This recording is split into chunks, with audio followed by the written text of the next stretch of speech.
প্রথমেই জানাই নমস্কার বন্ধুরা। দেখো আজ শিবরাত্রি পুজো, আমি শিবরাত্রি পুজো দিতে যাচ্ছিলাম। দেখো বন্ধুরা, শিবরাত্রি পুজো দিতে যাচ্ছিলাম, আমার হাজব্যান্ড পেছন পেছন ক্যামেরা করছে। এবার মন্দিরে চলে যাচ্ছি। দেখো মন্দিরের কাছাকাছি চলে এসেছি, তোমাদেরকে দেখাচ্ছি।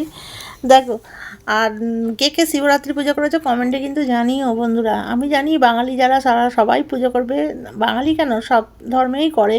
আর দেখো বন্ধুরা, আমি অলরেডি মন্দিরে চলে গেলাম। মন্দিরে গিয়ে দেখছি আমার হাজব্যান্ড বলছে একটু সোজা হয়ে দাঁড়াও, তোমাকে একটা ছবি তুলে। সোজা হয়ে দাঁড়ালাম, কোনো সাজগোজ করিনি, কি ছবি উঠবে, ভালো ছবি উঠবে না।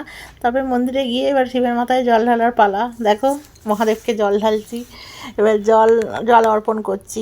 দেখেছো বন্ধুরা, খুবই ভালো লাগছিল যে এই সুন্দর মুহূর্ত সত্যি ক্যামেরাবন্দি করে রাখারই মতন। মানে কি, হাজব্যান্ড ক্যামেরা করছে, আমার ভাগ্যটা কত ভালো বলো তো বন্ধুরা। আর আমি জল ঢালছি। কার কার ভাগ্যে এরকম আছে বলো। আমি নিজে থেকেই বলি আমার ভাগ্যটা খুব ভালো, আর আমার হাজব্যান্ড খুব ভালো। মহাদেবের কৃপায় আমি আমার হাজব্যান্ডকে মনের মতন পেয়েছি। দেখো বন্ধুরা, আমি ফুল অর্পণ করছি, আমার হাজব্যান্ড কিন্তু ক্যামেরা করছে।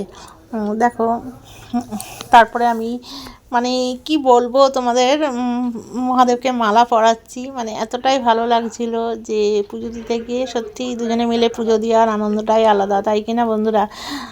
দেখো মালা পরিয়েছি, তারপরে ফল অর্পণ করছি, মানে সব কিছুই যেরকম করে। হর হর মহাদেব, মহাদেব সবার ভালো রেখো, জয় শিব শম্ভু, হর হর মহাদেব, সবার মঙ্গল করো বাবা তুমি। তারপরে ধূপকাঠি মোমবাতি মহাদেবকে দেখিয়ে এবার এইদিকে বজরংবলী আছে, বজরংবলীকেও ফুল চড়াতে গেছি, তাকেও ফুল দিলাম। দেখো বন্ধুরা, তাকেও ফুল দিচ্ছি। তারপরে ফুল টুল দিয়ে এবার ভোলে বাবাকে যে প্রণাম করবো সেটাও করতে পারিনি। তবে ব্রাহ্মণকে দক্ষিণাটা দিয়ে এবার চলে আসছি। এসে এবার আমার হাজব্যান্ড বলছে দাঁড়াও দেখি তোমাকে এখানে, মানে নন্দী মহারাজ যে আছে, নন্দী মহারাজকে এবার আমি ধূপটা দেখাবো। এবার ধূপ জ্বালাচ্ছি, এতটা হাওয়া দিচ্ছিল কি বলবো বন্ধুরা, হাওয়া প্রচণ্ড জোরে হাওয়া দিচ্ছিল, যে কোনো রকমের জ্বালালাম ধূপটা।